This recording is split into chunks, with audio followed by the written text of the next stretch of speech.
ರಾಜ್ಯ ಕಾಂಗ್ರೆಸ್ನಲ್ಲಿ ಅಧಿಕಾರ ಹಂಚಿಕೆಯ ವಿಚಾರ ಸಚಿವ ಸಂಪುಟ ಪುನರ್ರಚನೆ ಗಜಪ್ರಸವದಂತಾಗಿದೆ. ಹೈಕಮಾಂಡ್ ಏನ್ ಮಾಡುತ್ತೆ ಈ ವಿಚಾರದಲ್ಲಿ ಅನ್ನುವಂತಹ ಕುತೂಹಲ ನಿರ್ಮಾಣವಾಗಿದೆ. ಇದೇ ವಿಚಾರಕ್ಕೆ ಸಂಬಂಧಪಟ್ಟಂತೆ ಗೃಹ ಸಚಿವ ಜಿ ಪರಮೇಶ್ವರ್ ಅವರು ಮಾತನಾಡಿದ್ದಾರೆ. ಸಂಪುಟ ಪುನರ್ರಚನೆ ಅಥವಾ ಅಧಿಕಾರ ಹಸ್ತಾಂತರನ ಏನೇ ಆದರೂ ಕೂಡ ಹೈಕಮಾಂಡ್ ತೀರ್ಮಾನಿಸುತ್ತೆ ಅಂತ ಹೇಳಿ ಪರಮೇಶ್ವರ್ ಅವರು ಹೇಳಿದ್ದಾರೆ. ಹೈಕಮಾಂಡ್ ಅವರು ಏನು ತೀರ್ಮಾನ ಮಾಡ್ತಾರೋ ನನಗೆ ಗೊತ್ತಿಲ್ಲ. ದೆಹಲಿಯವರು ಏನಾದರೂ ಹೇಳಿದ್ರೆ ನಾವು ಅದನ್ನು ಹೇಳಬಹುದು. ಏನೇ ಇದ್ರೂ ಕೂಡ ಹೈಕಮಾಂಡ್ ತೀರ್ಮಾನವೇ ಅಂತಿಮ ಅಂಥೇಳಿ ಜಿ ಪರಮೇಶ್ವರ್ ಅವರು ಮಾತನಾಡಿದ್ದಾರೆ. ನಾವು ಮಾತನಾಡೋದ್ರಿಂದ ಗೊಂದಲ ಮತ್ತಷ್ಟು ಜಾಸ್ತಿ ಆಗುತ್ತೆ ಅಂಥೇಳಿ ಗೃಹ ಸಚಿವ ಜಿ ಪರಮೇಶ್ವರ್ ಅವರು ರಾಜ್ಯ ಕಾಂಗ್ರೆಸ್ ಮನೆಯ ಬೆಳವಣಿಗೆಗಳ ಬಗ್ಗೆ, ನವೆಂಬರ್ ಕ್ರಾಂತಿಯ ಬಗ್ಗೆ ಮಾತನಾಡಿದ್ದು ಹೀಗೆ.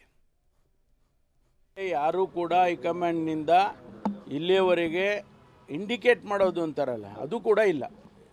ಹೌದು, ನಾವು ಮೋಸ್ಟ್ ಪ್ರಾಬಬ್ಲಿ ನಾವು ಇಂಥ ತಿಂಗಳಲ್ಲಿ ರಿಶಫಲ್ ಮಾಡ್ಬೋದು ಅಂತ ಅವ್ರು ಯಾರು ಹೇಳಿದರೆ ಅವಾಗ ನಾವು ಕೂಡ ಊಹೆ ಮಾಡ್ಬೋದು, ಹೌದೌದು ಮಾಡ್ತಾರೆ ಅಂಥದ್ದೇನು ಸ್ಪೆಕ್ಯುಲೇಷನ್ ಸ್ಟಾರ್ಟ್ ಆಗುತ್ತೆ. ಇವರು ಡ್ರಾಪ್ ಮಾಡ್ತಾರೆ, ಅವ್ರನ್ನ ತೊಗೊಳ್ತಾರೆ ಅಂತ ಎಕ್ಸಸೈಸ್ ಎಲ್ಲ ನಡೀತಾ ಇರ್ತದೆ. ಅಂಥದ್ದು ಯಾವುದು ಹೈಕಮಾಂಡ್ನಿಂದ ಇಲ್ಲಿವರೆಗೂ ಇಂಡಿಕೇಶನ್ಸು ಇಲ್ಲ.